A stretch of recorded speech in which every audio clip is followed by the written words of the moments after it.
Olá, pessoal. Vim aqui para falar um pouco, para bater um papo com vocês sobre essa fatalidade desse paciente que foi a óbito realizando o transplante capilar.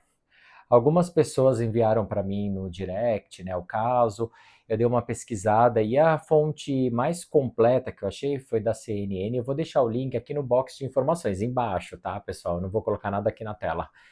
E quem tiver um pouquinho de paciência, dá uma lida. A primeira coisa que eu fui fazer foi procurar sobre o médico. Eu tentei achar ele nas redes sociais, o Instagram dele tá fechado. O site da clínica tá fora do ar e eu achei poucas postagens assim lá no Facebook, que a primeira postagem, se eu não me engano, foi em outubro de 2024. A última postagem foi em fevereiro de 2025, e lá no Instagram tem 170 e poucas postagens. Por ser um Instagram profissional, parece ser relativamente novo. Eu tô falando sobre isso porque eu estava me questionando qual o tempo de atuação desse profissional. Isso não desmerece, tá? Ninguém que está começando, mas isso foi um ponto para mim. Segunda coisa, eu tentei analisar os dois, imaginar, né? Me pôr nos dois lados da moeda, tanto no lado familiar, né? Pelo do cachorro, tanto o lado familiar quanto o lado do médico, né? Que isso envolve o quê? Uma empresa, a clínica, a equipe que está ali ao lado dele, tá? Então, vamos lá. O médico, ele tem o CRM ativo, ele tem 3 especializações. Isso, para quem não sabe, quando a gente se forma médico, a gente faz os 6 anos de faculdade, a gente é um clínico geral, né? A gente não se especializou em nada. E aí sim, cada médico ele vai se especializar em algum segmento, seja dermatologia, cardiologia, endocrinologia, enfim. No caso desse médico, ele fez dermatologia, ele foi, ele citou lá, apto a fazer transplante capilar, né, especialista na área de transplante capilar, que pode ser o curso de tricologia, tá? Apesar que hoje em dia muitas pessoas estão fazendo essa especialidade de transplante capilar. Enfim. E outra que é anestesiologista, eu vou deixar qualquer coisa, eu vou deixar o nome certinho aqui embaixo. Enfim, isso nos remete que é um profissional que se dedicou, que estudou, não é qualquer pessoa, tá? Segundo ponto ali, em relação à clínica. A clínica, ele tinha liberação da vigilância sanitária, tá? Parecia em São Paulo, parecia ser um lugar bem, com uma boa infraestrutura. A vigilância de São Paulo, ela é super complicada ali, não é fácil você chegar, abrir um espaço e falar, vou fazer procedimentos, né, ou cirurgia. Então, aparentemente, ele estava totalmente dentro da legalidade. Por isso que aí eu fui pesquisar o tempo de carreira, tá? No transplante capilar, porque com todas essas especializações, ele já deve ter atuado na dermatologia, enfim, em todas. Só que eu não consegui achar nada sobre isso.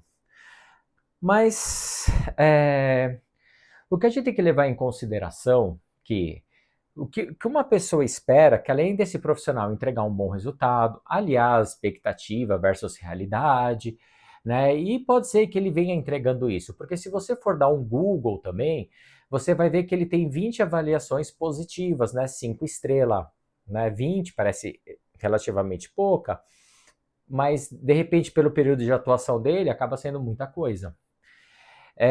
Então, se a gente pensar friamente, né, ou positivamente, eu vou falar positivamente, esse médico, óbvio, ele não tinha intenção que nada de mal ocorresse a esse paciente. Ele é um médico, me parece novo, né, um médico novo, em ascensão, dedicado, estudando, deveria ter formado uma boa equipe, e com plano de seguir carreira ali, né, muito tempo, a longo prazo. Então ele estava construindo o nome dele. Por isso que a gente tem que tomar muito cuidado na hora da gente julgar. Diferente, né? Diferente daquele caso que teve do fenol. Um rapaz foi até uma clínica, aplicou um ácido no rosto, o fenol. Esse ácido, ele como se fosse uma queimadura, né, para vir uma pele nova, sem, ele no caso dele estava tratando marcas de acne. E aí foi feito o procedimento numa clínica. Só que essa clínica, ela estava totalmente irregular. Então, uma fatalidade ali, cedo ou mais tarde, iria acontecer. Era uma pessoa despreparada, sem nenhum equipamento de segurança, sem nada que pudesse atender qualquer tipo de intercorrência. Então, ali sim me traz uma revolta, né? Uma pessoa totalmente despreparada, louca, eu vou abrir uma clínica, vou ganhar dinheiro, é muito glamuroso e que se dane a vida de quem tem ali. Diferente desse caso, que esse médico estudou, se preparou, teve uma estrutura, quis dar o melhor dele, né? O paciente, ele foi socorrido, né? O SAMU chegou no local, ele só veio a óbito 5 dias depois, então outros médicos ajudaram, então ele foi socorrido. Agora, vamos analisar o lado da família. Isso lembra muito, eu falo que esse caso já tem várias camadas. O nome dele é Wesley, é o mesmo nome que o meu. Ele fez o procedimento, o transplante com 32 anos, foi próximo à idade de quando eu fiz o meu primeiro. Então, minha família foi contra a princípio. Então, eu fico imaginando, né? Eu me ponho no lugar dele, cheio de expectativa, a gente vai lá, eu não sei, eu não li nada sobre a família dele, mas vamos supor que alguém falou, não, não faz isso, você já é tão bonito, ou você não precisa, a pessoa vai lá, faz, e vem, né, e foi a óbito, e a família é totalmente, né, inesperado isso, e eu entendo, imagina a revolta, eu não sei se esse policial ele era casado ou não, né? Às vezes ele ajudava uns pais idosos ou não.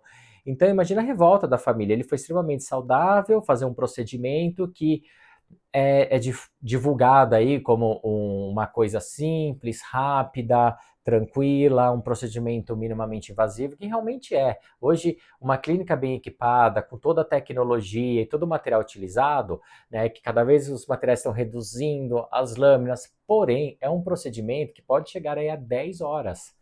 Então, esse paciente, a partir do momento que ele entrou ali na clínica, no consultório, no hospital, na sala de procedimento, na sala cirúrgica, enfim, né?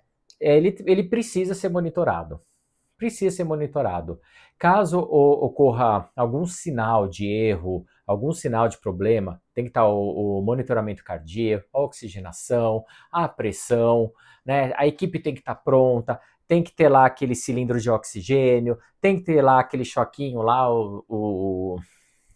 aquele choquinho que os médicos desfibrilador, tem que ter lá o desfibrilador, tem que ter lá a medicação, né? De repente aplicar adrenalina, enfim, eu não entendo muito disso, eu não sou médico, mas a equipe tem que estar preparada, né? Então, o médico ele tem que entregar resultado, ele tem que alinhar, ele tem que estar, lógico que qualquer lugar a gente nunca está preparado pelo pior. Né? Imagina, você vai no salão de cabeleireiro, tem você sai de lá para, eu quero ficar loiro, quero fazer um processo, você sai lá, o seu cabelo quebra inteiro, né?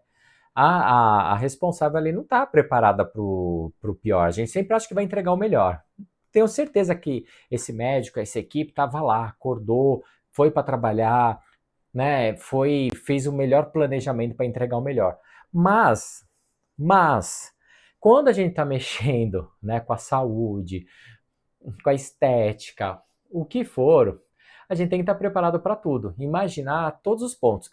Se eu fosse abrir uma clínica de transplante capilar, a primeira coisa que eu ia ver assim, olha, quais intercorrências pode ocorrer, o que de ruim pode acontecer com esse paciente aqui, quais os perigos podem estar envolvidos, o que eu preciso para reverter, qual treinaria a equipe para qualquer sinal de emergência. Atualmente eu trabalho numa clínica grande que já realizou mais de 5.000 procedimentos. Nunca teve óbito, nunca teve uma intercorrência grave, pequenas intercorrências sim, mas a equipe é altamente preparada. Então, tudo isso que eu citei tem lá, inclusive o paciente quando ele está se trocando, tem uma menina acompanhando ele lá, o banheiro é todo protegido caso esse paciente escorregue, ele anda com controle, qualquer mal-estar, se ele apertar, vai alguém socorrer, mas tem sempre alguém assistindo, acompanhando, monitorando. Então, qualquer sinal, qualquer alerta ali, o equipamento vai acionar, alguém vai perceber, tem um médico cardiologista. Então, a gente tem que sempre. A gente não quer o pior, mas a gente tem que estar sempre pensando no pior, tá? É, ainda vai ser investigado esse caso, a gente não tem uma conclusão final para a gente estar julgando.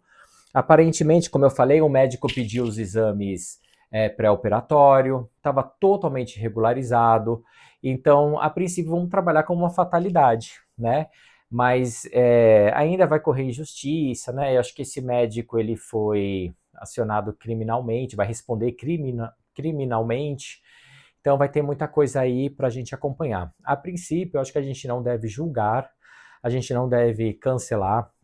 Eu acho que ele deve ter fechado a conta dele, porque afinal é uma conta profissional. Tá escrito lá, médico, especialista nisso, RQE.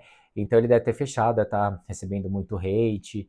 Mas eu acho que quando há uma idoneidade, né, uma empresa idônea, que ele se preparou ali, né, que ele tentou trazer o máximo de segurança e ocorreu uma fatalidade, então a gente tem que estudar. Quando o paciente entra para realizar o procedimento, tem todo um laudo ali, um laudo não, um prontuário médico. O paciente entrou na sala às 7 horas da manhã, paciente se posicionou, iniciou a anestesia, primeira medicação, reação, batimento cardíaco. Existe esse prontuário detalhando todo o momento do paciente no centro cirúrgico ou na sala de procedimento. Então, antes da gente dar um julgamento, a gente tem que olhar, né? Qual foi. Às vezes entrou lá, paciente se comportou bem, paciente sem dor, batimento cardíaco ok, pressão ok, tudo ok. O médico iniciou agora anestesia, abriu os canais, implantação e de repente começou a acontecer alguma coisa, né? Então, hoje eu acho que quando a notícia ela é divulgada, ela é muito por cima. Paciente foi a óbito, morreu realizando transplante capilar. Paciente apenas 32 anos, o paciente ele tinha 3 ou 4 meses, escrivão da polícia e não sei o que, não sei o que, né? Então a gente tem que ouvir um pouco a versão do médico, entender o que aconteceu. Fatalidades em intercorrência, infelizmente, acontecem, tá? A matéria tá bem legal, porque essa matéria que eu vou deixar aqui embaixo da CNN tem a história e uma resposta ali do médico lamentando o ocorrido, né? E embaixo também falando que isso vai ainda, muitas coisas vão ser estudadas, né? Precisa entender, certo? Então, eu não queria comentar muito sobre isso porque a gente não tem o final da história, mas como vocês estavam me pedindo, fica aqui a minha opinião, certo, pessoal? Vamos tomar cuidado na hora de julgar e entender um pouco o que está acontecendo e fica aqui os meus sentimentos, a família. Eu tenho certeza que essa parte do luto, né, um jovem morrer fazendo um procedimento choca a gente, deixa a gente inconformado, é muito difícil, né? A gente nunca está preparado para receber o óbito, né, ou essa notícia de um jovem, tá bom? Então fica aqui meus sentimentos da família e vamos aguardar aí os próximos resultados aí, ou apuração até o final desse caso, tá bom? Se o médico tiver que ser penalizado, se ele for culpado, que ele seja cassado, né, e pare de atuar. Agora, se não houve negligência, se não houve culpa, que seja esclarecido, que a família entenda e saiba que a partir do momento que a gente aceita entrar para fazer qualquer tipo de procedimento, a gente está pondo a nossa própria vida em risco, tá bom? Então é isso, pessoal. Deixa os seus comentários, o que vocês acham. Eu acho que nesse momento tem que ser imparcial, mas eu gostaria muito de ouvir o que vocês têm a dizer, tá bom? Ó, fico por aqui, o vídeo ficou longo, não queria, me perdoe, desculpa, e até o próximo vídeo. Tchau, fui!